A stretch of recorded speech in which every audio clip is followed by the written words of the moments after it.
मालदीव के कुछ नेताओं ने भारत और पीएम मोदी का मजाक उड़ाया।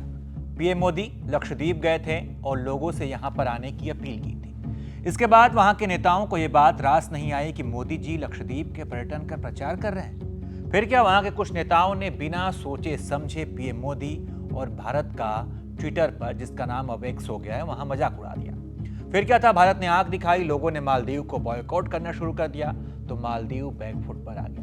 वहां की सरकार ने तत्काल कार्रवाई करते हुए 2 मंत्रियों और एक सांसद को निलंबित कर दिया है। अब यहां पर सवाल यह है कि मालदीव के नेताओं ने पीएम मोदी का मजाक बनाया ही क्यों? क्या इसके पीछे कोई एजेंडा है?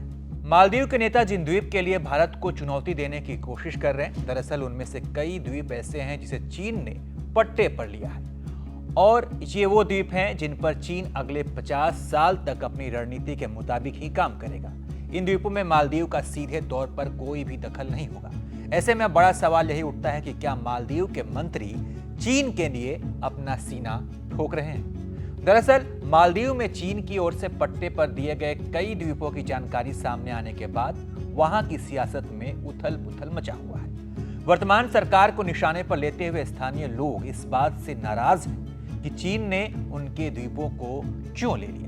विदेशी मामलों के जानकारों का मानना है कि मालदीव के भीतर द्वीपों की जो सियासत वहां के मंत्रियों ने भारत को निशाने पर लेते हुए किया है, यह उनकी अंदरूनी और विकट समस्या भी है। दरअसल मालदीव के वर्तमान सरकार के मंत्री और नेता प्रधानमंत्री मोदी के लक्षद्वीप की तस्वीर आने के बाद अपनी प्रतिबद्धता चीन के लिए दिखाने में जुट गए हैं।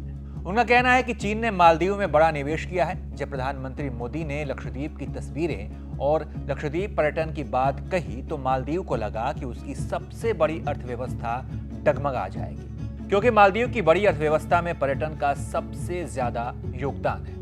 अब मालदीव को इस बात का भी डर है कि अगर अर्थव्यवस्था डगमगाई तो चीन उनका हाल कहीं पाकिस्तान और श्रीलंका जैसा ना कर दे।